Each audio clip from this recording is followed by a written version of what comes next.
Good evening. Tonight we're reading Emma by Jane Austen. Chapter 11.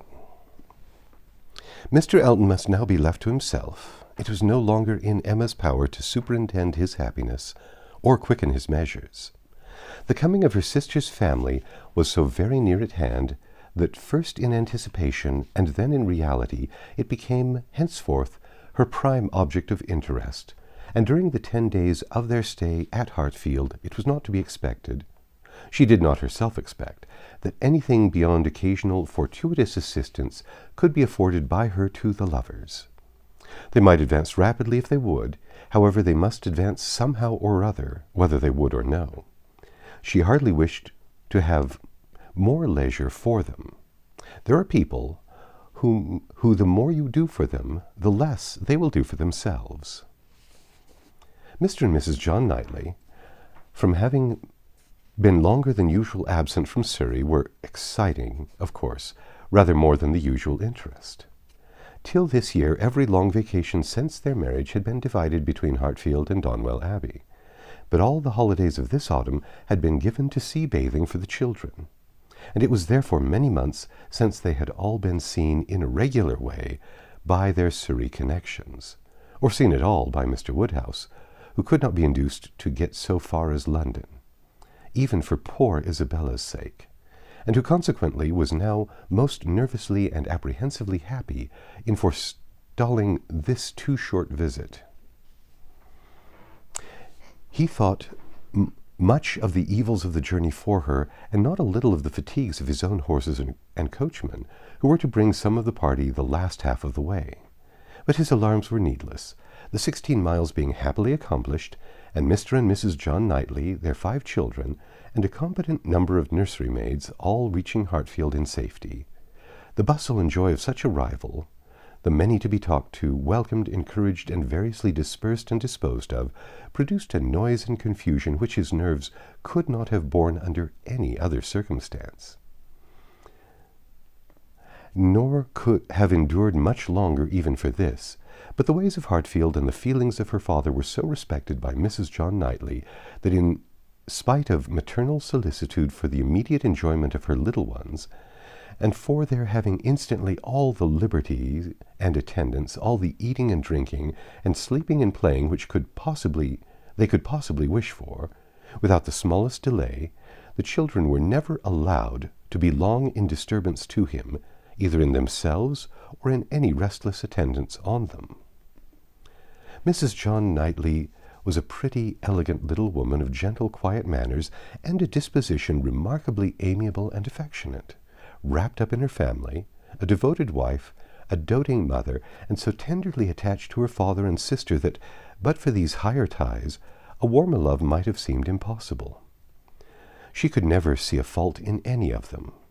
She was not a woman of strong understanding or any quickness, and with this resemblance of her father she inherited also much of his constitution, was delicate in her own health, over-careful of her children, had many fears and many nerves, and was as fond of her own Mr. Wingfield in town as her father could be of Mr. Perry. They were alike, too, in a general benevolence of temper and a strong habit of regard for every old acquaintance. Mr. John Knightley was a tall, gentleman-like, and very clever man, rising in his profession, domestic and respectable in his private character, but with reserved manners which prevented his being generally pleasing, capable of being sometimes out of humour. He was not an ill-tempered man, not so often unreasonably cross as to deserve such a reproach, but his temper was not his great perfection, and indeed, with such a worshipping wife, it was hardly possible that any natural defects in it should not be increased. The extreme sweetness of her temper must hurt his. He had all the cleverness and quickness of mind which she wanted, and he could sometimes act an ungracious or say a severe thing. He was not a great favourite with his fair sister-in-law. Nothing wrong in him escaped her. She was quick in feeling the little injuries to Isabella which Isabella never felt herself. Perhaps she might have passed over one or more had his manners been flattering to Isabella's sister, but they were only those of a calmly kind brother and friend, without praise and without blindness, but hardly any degree of personal compliment could have made her regardless of that greatest fault of all in her eyes, which he sometimes fell into, the want of respectful forbearance towards her father. There he had not always the patience that could have been wished for. Mr. Woodhouse's peculiarities and fidgetiness were sometimes provoking him to a rational remonstrance or sharp retort equally ill bestowed.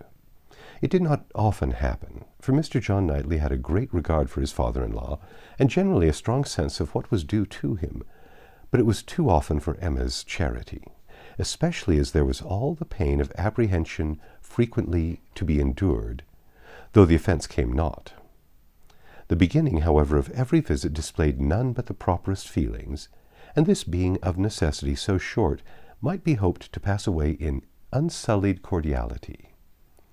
They had not been long seated and composed when Mr. Woodhouse, with a melancholy shake of the head and a sigh, called his daughter's attention to the sad change at Hartfield since she had been there last. "Ah, my dear," said he, "poor Miss Taylor, it is a grievous business." "Oh, yes, sir," cried she, with ready sympathy. "How you must miss her! And dear Emma, too. What a dreadful loss to you both! I've been so grieved for you. I could not imagine how you could possibly do without her. It is a sad change indeed, but I hope she is pretty well, sir." "Pretty well, my dear, I hope pretty well. I do not know but what that place agrees with her tolerably." Mr. John Knightley here asked Emma quietly whether there were any doubts of the heir of Randalls. "Oh, no, none in the least. I never saw Mrs. Weston better in my life, never looking so well. Papa is only speaking his own regret." "Very much to the honour of both," was the handsome reply. "And do you see her, sir, tolerably often?" asked Isabella, in the plaintive tone which just suited her father. Mr. Woodhouse hesitated. "Not near so often, my dear, as I could wish." "Oh, papa, we have missed seeing them but one entire day since they married. Either in the morning or evening of every day excepting one have we seen either Mr. Weston or Mrs. Weston, and generally both, either at Randalls or here, and as you may suppose, Isabella, most frequently here. They are very, very kind in their visits. Mr. Weston is really as kind as herself. Papa, if you speak in that melancholy way, you will be giving Isabella a false idea of us all. Everybody must be aware that Miss Taylor must be missed, but everybody ought to be assured that Mr. and Mrs. Weston do really prevent our missing her by any means to the extent we ourselves anticipated, which is the exact truth." "Just as it should be," said Mr. John Knightley, "and just as I hoped it was from your letters. Her wish of showing you attentions could not be doubted, and his being a disengaged and social man makes it all easy. I have been always telling you, my love, that I had no idea of the change being so very material to Hertford as you apprehended, and now you have Emma's account. I hope you will be satisfied." "Why, to be sure," said Mr. Woodhouse, "yes, certainly. I cannot deny that Mrs. Weston, poor Mrs. Weston, does come and see us pretty often, but then she is always obliged to go away again."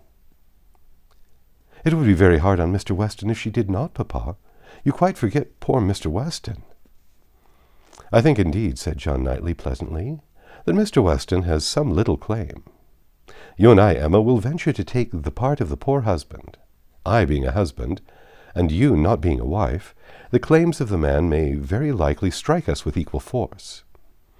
As for Isabella, she has been married long enough to see the convenience of putting all the Mr. Westons aside as much as she can." "Me, my love," cried his wife, hearing and understanding only in part. "Are you talking about me?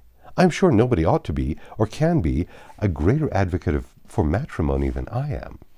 And if it had not been for the misery of her leaving Hartfield, I should never have thought of Miss Taylor but as the most fortunate woman in the world. And as to slighting Mr. Weston, that excellent Mr. Weston, I think there is nothing he does not deserve. I believe he is one of the very best-tempered men that ever existed. Excepting yourself and your brother, I do not know his equal for temper.